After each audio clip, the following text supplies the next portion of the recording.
Do you have a kind of cool car that looks like shit? Well, boy, do I have a video for you. Do you want a slightly above average finish with minimal effort? Well, boy, do I have a video for you.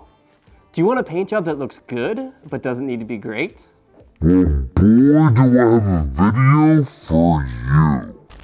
In all seriousness, we are not doing a show car paint job. This is a video on how to create a 30-30 car. Looks great at 30 miles per hour from 30 feet away. We're gonna show you how to cut some corners and save some time and money. You wanna know a quick way to gum up your sandpaper? It's to sand through all the dust, grime, and gunk that's currently on this car. So the very first thing we're gonna do before we do any body work on this is clean this thing off. We're gonna grab some glass cleaner, some degreaser, some rags, get this thing fully clean before we do anything.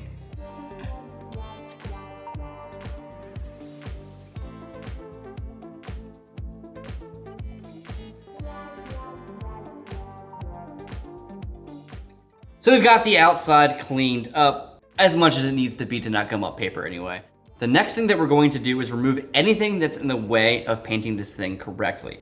We're trying to get this thing done on a budget, quickly, and in a way that you could do it in your own home garage. That also means not opening up cans of worms. And when I say that, I mean, if something looks like it's going to be a big problem and breaking and be just an issue that we have to wait for weeks to get apart, I'm not gonna touch it. We're gonna leave it on the car, we're gonna tape it off, I'm gonna show you guys how to work around it to get a good result. Yeah, because at the end of the day, this car's gonna look good, it's gonna be fun to drive, and I won't wanna feel bad ripping a burnout on it and chipping some paint because she's a driver. For example, we have these lovely taillights. Lovely is with an asterisk at the end. I'm afraid of these taillights. I'm afraid I'm gonna pull them out and they're gonna just crumble and fall apart. We're gonna be taping these. They're not gonna be fun to tape, but they're gonna be less fun to have to replace. So we're gonna tape those off. Bumper on the other hand, I think we'll be able to get that off just fine. All right, so we got the trunk open. I got a good look at the back side of the taillights. I think we'll actually be able to remove the taillights, which is surprising to me. They are sheet metal screwed in. But it's not entirely surprising given that this is like a GTO back panel and this is not a GTO. So it's kind of cobbled together. But maybe the taillights are a bad example, something we're gonna leave in. We'll find something else to leave in later, don't worry.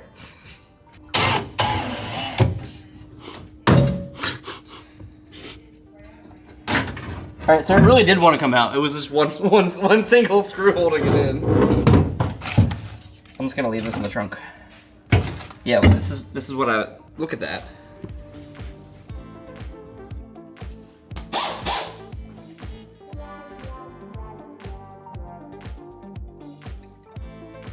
There you go. Alright, you got it?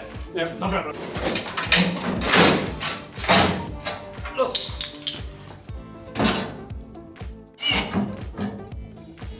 So I gotta pull the wipers off. Quick tip. If you're ever pulling wipers off your car, make sure your wiper's in the resting position. Now these wipers are the best example of wipers. They're mismatched and pretty crappy, but take some tape, put them down right at the edge of the blade where it contacts the windshield, so that when you go and put them back on later, you have a reference point to line them up to, because what could happen is if you put them on the wrong spot and then you go to run your wipers, you could slam your wipers into your freshly painted cowl, and that would be no good. If you're anything like us, then you're always on the lookout for your next project car. That's where our friends at Liquidate My Yard come in.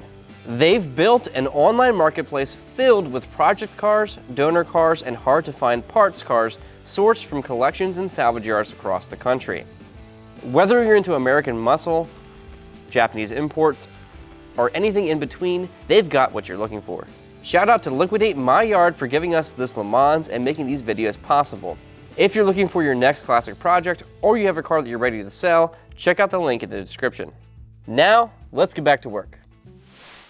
All right, so we got this car blown apart as far as we can. We left some trim on it because we were a little nervous that it might break coming off. And as we mentioned earlier in this video, we're not trying to open any cans of worms. If this was a show car, we would go way further. This whole thing would be blown apart. However, we're doing a DIY budget build in literally a couple days. So we're leaving some trim on that might be a little questionable for the viewers at home. Don't mind that. So what's next is the fun part. We need to hit the entire car with 180 grit and then go from there. This is a DA. We're gonna be using 180 grit. We're gonna sand the whole car. Now, you also notice that we have what's called an interface pad here. It's this white foam. What that's going to do is it's gonna soften our pressure and spread it out. It's important because if you're looking to not sand through edges like we are, that's gonna help like mitigate that. It's not foolproof, but as I sand here, it's actually gonna soften on the edge and kind of roll off instead of having a hard edge if I were to use just the backing pad on the DA. So like I said, we're gonna get sanded and ready for filler and primer.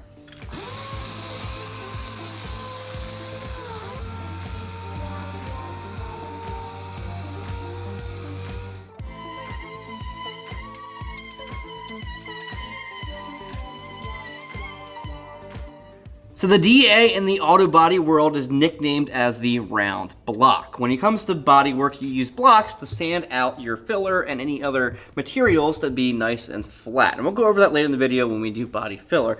But right now, you'll see right here, whoever did this body work underneath the paint did not bother to use a block, and they definitely used the round block. We've been going over these panels with 180 grit with an interface pad, which makes it even more of a round block. So what's happening is we are just feathering out any of the peel and just minor imperfections. But with something like this, if I kept attacking it with 180 grit on an interface pad, it's just gonna stay the same and lumpy, and it's gonna take a long time. So to speed this up, I'm gonna take the interface pad off. We're gonna hit it with 80 grit. 80 grit's more aggressive, it'll level a lot faster and get us closer to what we need, because again, this is a budget project. We're doing it as quick as possible and cheaply as possible.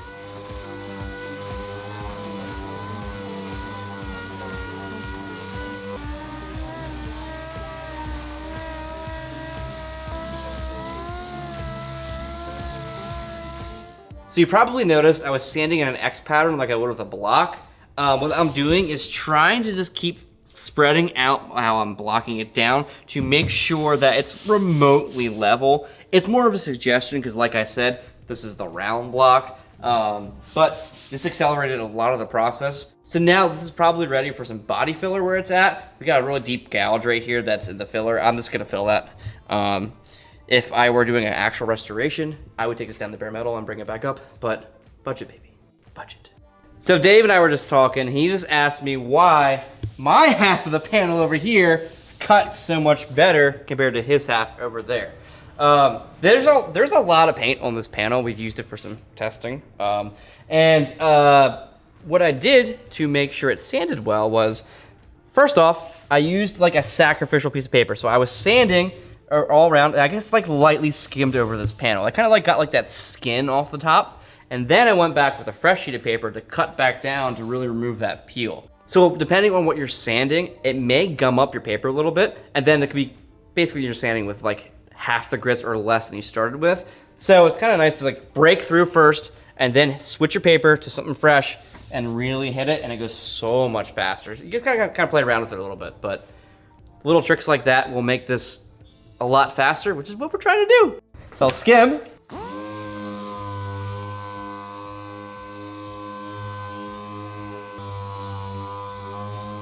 See, you'll notice with all that work, it barely touched the surface, but it's getting, you know, over 50% of that skim down first. So now, take this crappy paper off, put on the freshie,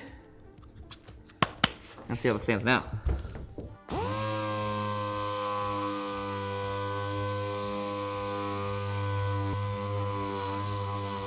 See how much faster that's cutting down compared to what it was before? The little things, just the little things. All right, so we're done sanding the entire car with 180 on the DA. What we're looking for, because we haven't gone over this yet, what we're looking for is a nice matte finish. We're looking to get rid of any of the orange peel. We're also looking to kind of feather out damage. So like areas like, let's go here, for example, down the door. I'm looking for a nice feathering of all the layers of material.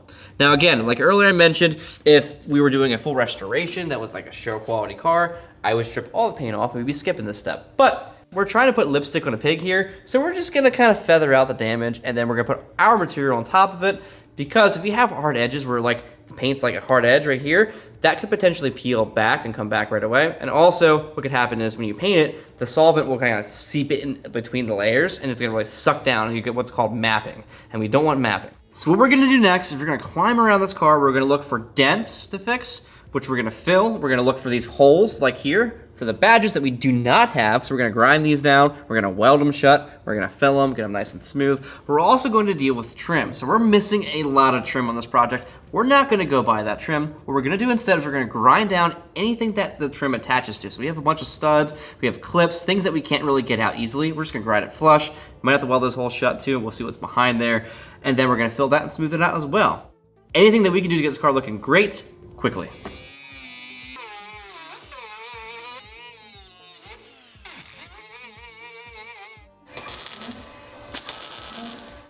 So when you're filling holes in sheet metal like this, and you don't wanna have to use any filler material, you're gonna tack, you're gonna let it cool, you're gonna tack it again. If you keep running at it and it's going bang, bang, bang, bang, you're gonna overheat it, you're gonna suck in a lot of warp into that panel, and that's not what you want. And then, once it cools down, go back, grind it, and move up through the steps of filler.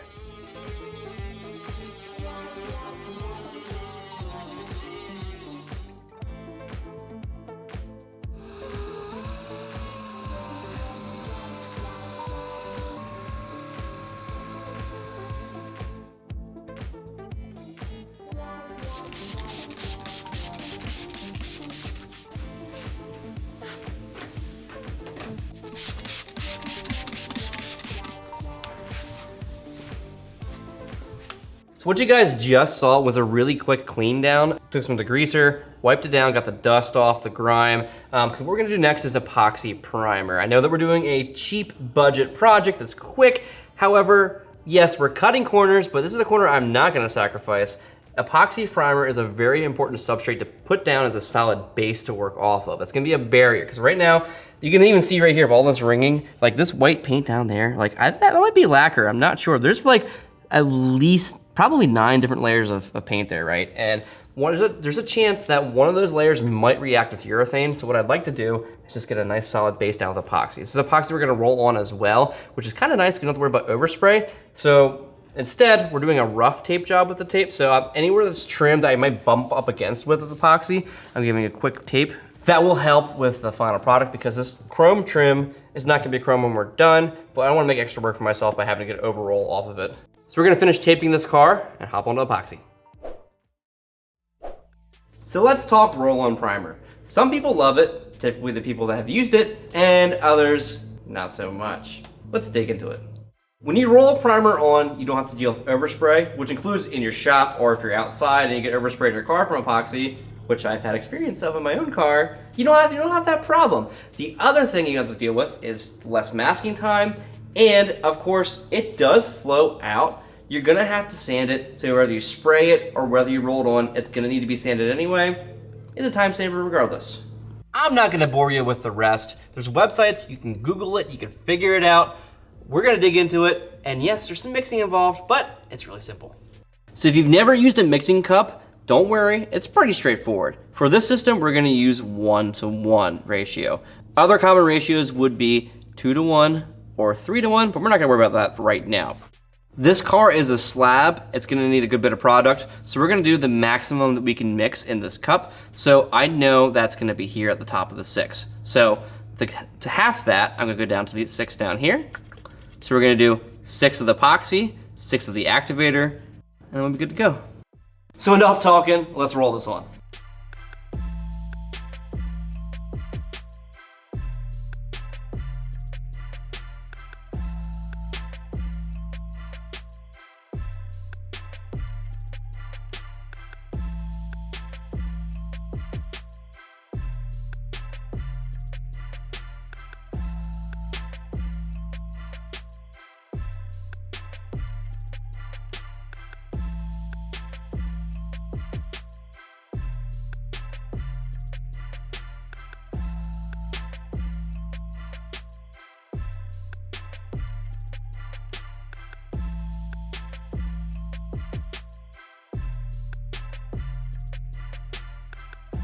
All right, so now that the car is in epoxy, we got our solid base down for body work, it's time to do the filler work. Typically at this stage, I would go around and block the car with some guide coat to identify, any kind of waves or dents, etc. But because we're doing a quick project here and I can obviously see the damage on the car, I'm gonna go ahead and just spot fix instead. So I'm gonna skip that guide coat step, and then we're gonna go back through later and guide coat when we're doing primer. So the first thing here is I'm gonna run around with a DA to get a nice bite on these dents. So I'm gonna sand the dents a little bit, and then we're gonna jump to filler, and I'll show you guys how to spread filler.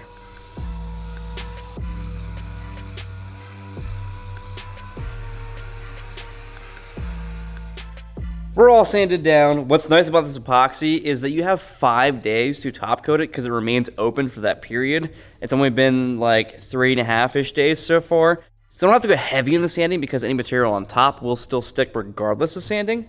I just did a little bit of sanding just as a, safety net. So up next is mixing filler and spreading it on. So we're gonna use the premium lightweight filler for this project. This is a premium car. It deserves premium body filler. So I'm going to mix this in accordance to the instructions on the side of the can. I'm gonna make sure to use a lot of pressure to push the bubbles out of the body filler while I'm mixing it. Because if you introduce air, those are voids that when you go to sand it out on the body panel, they're gonna be pinholes, which will then be a problem down the road. So when I'm applying it to the vehicle, I'm gonna use the same process and make sure I'm using a good bit of pressure so that I don't get any air, as well as also the first pass is gonna be like your adhesion pass, so it's gonna be a skim coat that kind of pushes into the scratches, and then I'll build on top of that. So we have our filler applied now, it's cured. So what about sanding it? Well, 80 grit's what we're gonna use to start cutting this filler smooth. When we're sanding, we're gonna make sure to be using an X pattern. So I'm gonna be sanding like this, I'm gonna be sanding like this. I'm not gonna sand front to back in a straight line with the block. If I do that, I risk gouging the panel with the edge of the block. It's the same reason that you wouldn't use sandpaper in your hand, because your hand is not a flat surface. There's ripples, there's ridges. You don't wanna translate those to the panel. So we're gonna get this sanded down, get her nice and straight, and do the whole car. Whether it's a quick paint job like this or a show quality paint job, get used to blocking because you're gonna be doing a lot of it.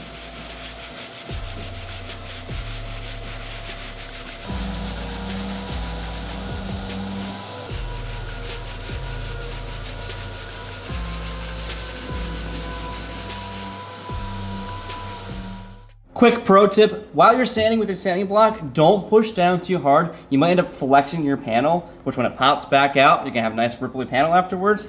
Try to push just hard enough that you feel the paper working, but not any harder than that.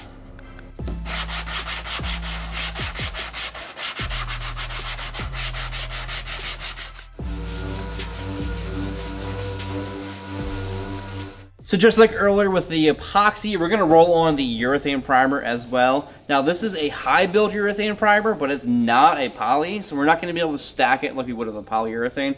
But this urethane primer is going to give us some coverage, it's gonna fill in some scratches. It's also going to give us a nice barrier over top of the filler work we did, and anywhere we burnt through to bare metal to protect it. So we're gonna roll this on, we're gonna sand it out afterwards, and then hopefully it should be 100% ready for paint.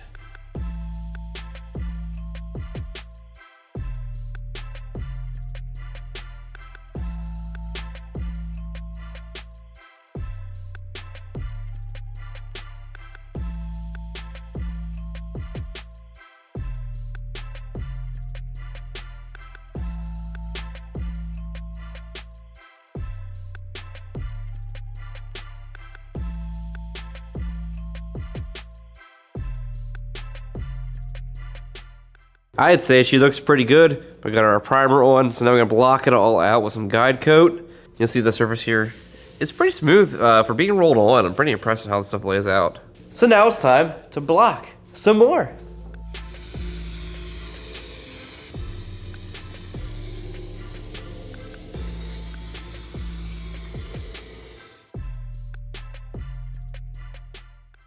So I'm gonna sand this car with, So I'm gonna sand this car with 400 grit, and I mentioned blocking. What we're gonna do is I'm gonna take a long block. I'm gonna kind of like lightly block this car. I know this car is not perfectly straight. We already know it. You guys saw the work we did. We're doing a quick job. You can see what corners we can cut to have a good, solid 60-footer. We'll go 60-footer now. So what I'm gonna do is I'm gonna block, just like how we blocked with body filler. So I'm gonna block in like a crosshatch pattern. And you'll see right now, as I'm lightly sanding, these low spots that we have are gonna start showing up, right? So wherever this guide coat's left behind is a low spot, wherever it's sanding away already is a high spot. So I know that if I were to sand this hard, this primer is gonna get sanded through, definitely. And I do not wanna sand through. And we're gonna do just a light block over the car like this. Start to get it straight. And then once I'm happy with the progress I have, I'm gonna switch over to a DA, or the round block, and then float the rest of the car with the interface pad to get rid of that peel and the rest of the scratches and get ready for paint.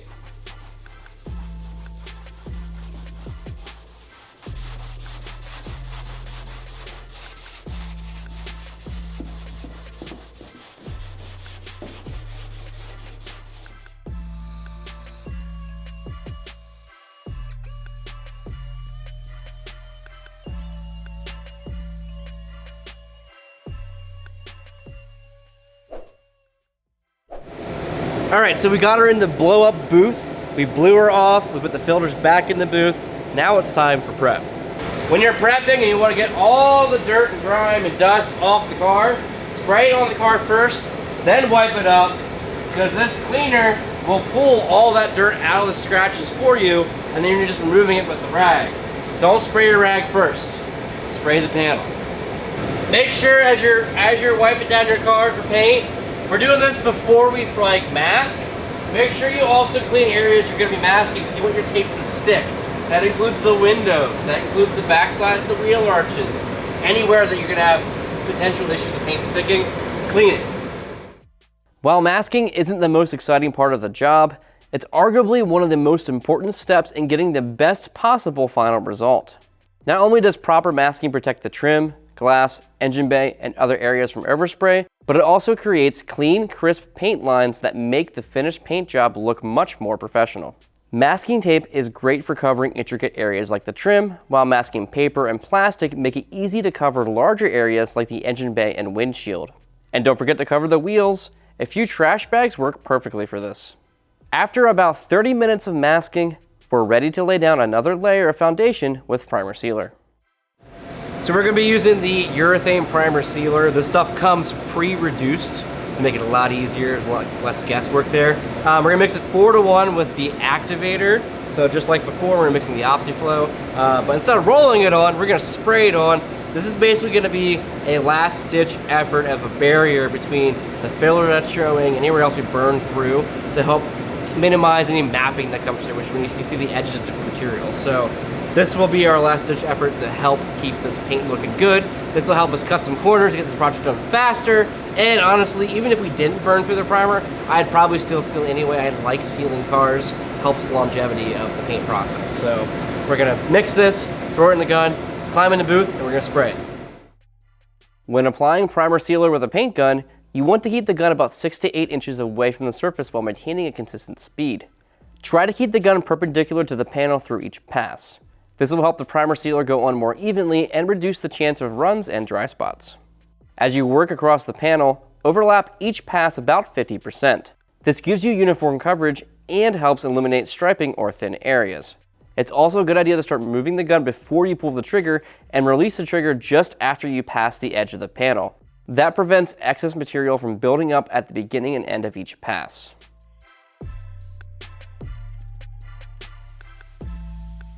Since this will be the final top coat that everyone sees, you'll want to take your time and build the finish gradually rather than trying to achieve full coverage in one pass. By applying multiple light to medium wet coats, you'll give the paint time to flow out evenly while also helping to prevent runs and sags. As the color starts to build, you'll notice the finish becoming deeper and more uniform with each coat. Resist the urge to keep spraying areas that already look good. Instead, focus on maintaining a consistent wet edge and let each coat flash according to the product recommendations before applying the next. Patience is key here, and rushing this step can trap solvents beneath the surface or cause issues with the paint. After a few passes, with time for curing in between, let's have a look at the final result.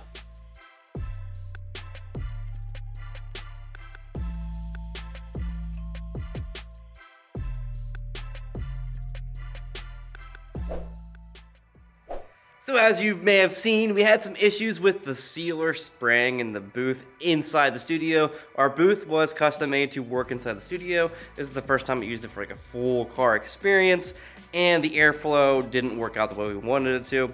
So before we switched to the urethane single stage, we moved the booth outside, moved the car back outside as well, and then resumed spraying. I think it came out pretty good. Now there's a few things that we want to do. One, we want to do a bunch of black accents. There's a lot of red going on here, a little bit too much. So we're gonna go ahead and scuff and tape and spray some black on here.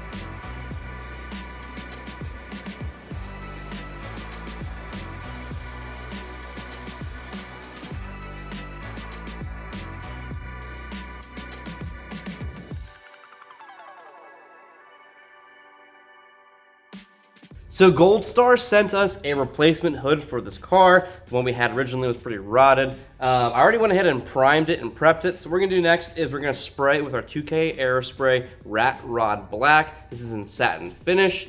And that'll match the other black accents I just painted on the car.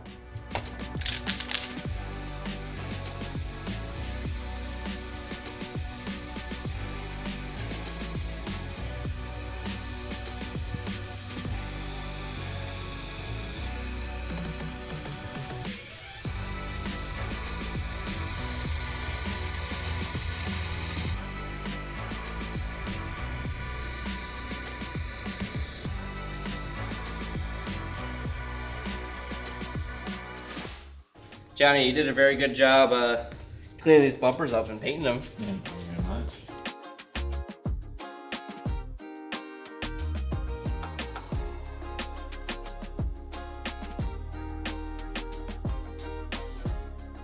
As promised, printed the new badge.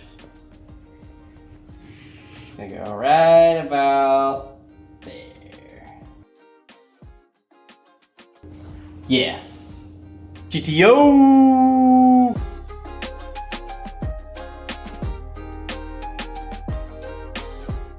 And there you have it. With just a handful of products, a little time, and a lot of patience, you can completely transform the look of your car without spending thousands on a professional paint job. While it may not be Concours quality restoration, it's an affordable way to breathe life into your project and get it back on the road looking better than ever. And the best part? You can do all of it in your home garage or workshop. All of the Eastwood products that we used in the video are linked in the video description down below, so check them out if you want to paint your own car at home. Thanks for watching, guys, and we'll see you soon with more projects.